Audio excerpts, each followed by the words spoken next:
Mapormang scooter ba ang hanap mo na parang may mga matang nanlilisik? Bagay na bagay sa'yo ang Honda PCX 160. At ito po ang standard version. Silipin natin ngayong araw. Tara!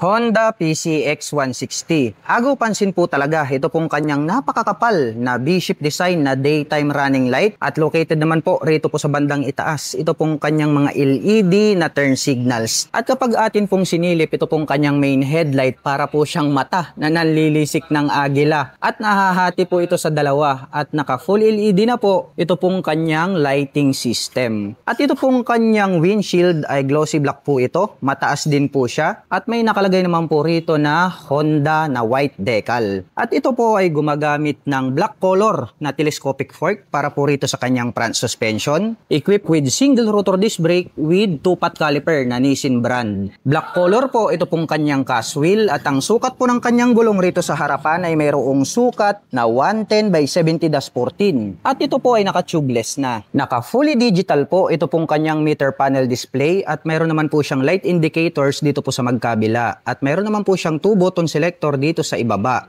At ito pong kanyang handlebar cover ay combination po ito ng black at gray. At mayroon naman po siyang Honda logo rito sa gitna. At pagdating naman po sa kanyang mga button selectors, mayroon po itong high beam and low beam, horn, at turn signal selectors. Habang dito naman po sa kabila, mayroon po itong auto stop start system, hazard button, at ang kanyang electric starter. Itim po ang kulay nito pong kanyang mga handle grip, habang chrome color naman po ito pong kanyang mga brake levers. At ito po ay gumagamit ng smart keyless system para po rito sa kanyang ignition. Included na po rito yung kanyang fuel at set button. At dito naman po sa kabila mayroon po itong door. Nandirito po yung kanyang left side pocket. Malalim din po ito at pwede po tayong maglagay rito ng mobile phones, gloves, coins, etc. At ang kagandahan po niyan, mayroon na rin po itong built-in na USB Type-C port. Gagamit na lamang po kayo rito ng USB cable ay makakapag-recharge na po kayo ng inyong mga dalang mobile phones at gadgets. At dito po located sa bandang gitna, ito pong kanyang fuel tip. At ito po ay mayroong fuel tank capacity na 8.1 liters. At mayroon naman po itong fuel consumption na 45 km per liter. Ito pong kanyang upuan, malapad po ito. At combination po pala ito ng black at dark gray. Yung pagkakatahi, matibay.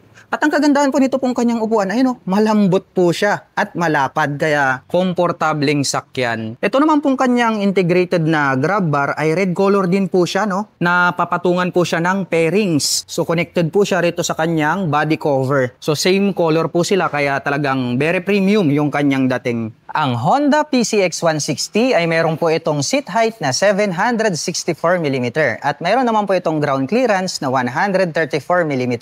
Ngayon naman po ay susubukan nating sakyan para may pakita ko sa inyo kung gaano nga ba ito kataas. Para po sa mga magtatanong, ang height ko po ay 5'6", makikita nyo naman, lapat na lapat po yung ating mga paa. Kaya ang masasabi ko lang dito ay more comfortable po para sa mga tulad ko na 5'6" in height. At kung tatansyahin ko naman, ay kayang-kaya naman po itong maabot na mga 5 flat and above at komportable pa po rito na sumakay yung mga 5'2" and above. At siya nga po pala sa mga nakapanood po ng video na ito at naghahanap po kayo ng mga accessories para po rito sa Honda PCX 160 kagaya po ng crash guard, top box, rear carrier, side panners, helmet at iba pa, ay ilalagay ko na lang po yung link dyan po sa description box sa ibaba para hindi na po kayo mahirapang maghanap ng mga accessories. Buksan naman po natin ito pong kanyang upuan. Napakaluwag po nito pong kanyang underseat compartment. At sa tansya ko naman ay kasyang-kasya po rito ang isang full face helmet. At bukod dyan, marami po kayong mailalagay rito na mga personal na gamit. Close po natin ito pong kanyang upuan. Ito pong kanyang pillion board. Malapad din po ito. At ang kagandahan niyan, mayroon din po itong footrest extension. Mayroon naman po itong rubber cover on top na anti-slip, kaya hindi po dudulas yung inyong mga paa rito. At ito pong ating side cover ng PCX ay napaka-flawless, no? Wala po kasi tayong makikita rito na decal. Kaya gaya ng sabi ko sa inyo, more premium yung kanyang dating. May nakalagay po rito na PCX 160 na 3D emblem. At ito pong ating pillion step para sa ating back rider. Alloy po ito, not fadable. At pagdating naman po rito po sa kanyang side stand, ay equipped na po ito ng side stand engine cutoff switch. Once po na naka-engage ito pong kanyang side stand, ay hindi na po magi-start ito pong scooter, kaya very safe po siya. At tubular naman po na black color, metal ito pong kanyang center stand. Ito pong kanyang CVT cover ay combination po pala ito ng black and then dark gray. At may naka-intact naman po rito na Honda. Itim din po ang kulay nito pong kanyang airbox cover. At may nakalagay naman po rito na ASP+. At pagdating naman po rito sa kanyang rear suspension, ito po ay gumagamit ng dual shock absorber. Kaya maganda po, balance po yung kanyang bouncing performance. Black color naman po ito pong kanyang coil spring. Silipin naman po natin ito pong kanyang taillight. Ang forma po nito pong kanyang taillight, meron po siya ritong split na daytime running light na makapal. Nasa bandang itaas naman po ito pong kanyang brake light.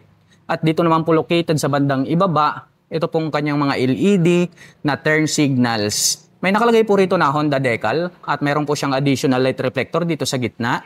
At ito pong kanyang rear fender, ang kanya pong nagsisilbing plate holder.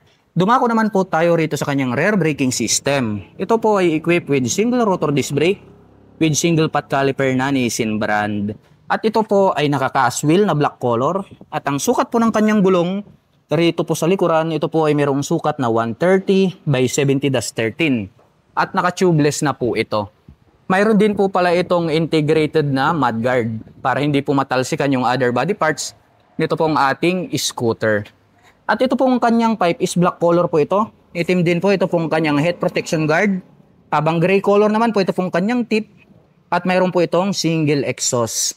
At ito po ay gumagamit ng liquid cooled para po rito sa kanyang cooling system. Pag-usapan po natin ang kanyang engine specifications. Ito po ay mayroong 157 cubic centimeter engine displacement. Naka single cylinder, single overhead cam, 4-stroke with 4 valve. At ito po ay nakakapag-provide ng maximum power na 11.8 kW at 8,500 RPM. Habang nakakapagbigay naman po ito ng maximum torque na 14.7 Nm at 6,500 RPM. At ang presyo po ng Honda PCX 160 standard version ay nagkakahalaga po ito ng 133,400 pesos. At kung gusto mo naman pong kumuha ng hulugan ay kailangan mo pong mag-down payment ng 6,500 pesos. At mayroon po itong monthly installment na 6,650 pesos sa loob ng 3 taon. At mayroon po itong rebate na 400 pesos kapag on time ka na nagbabayad.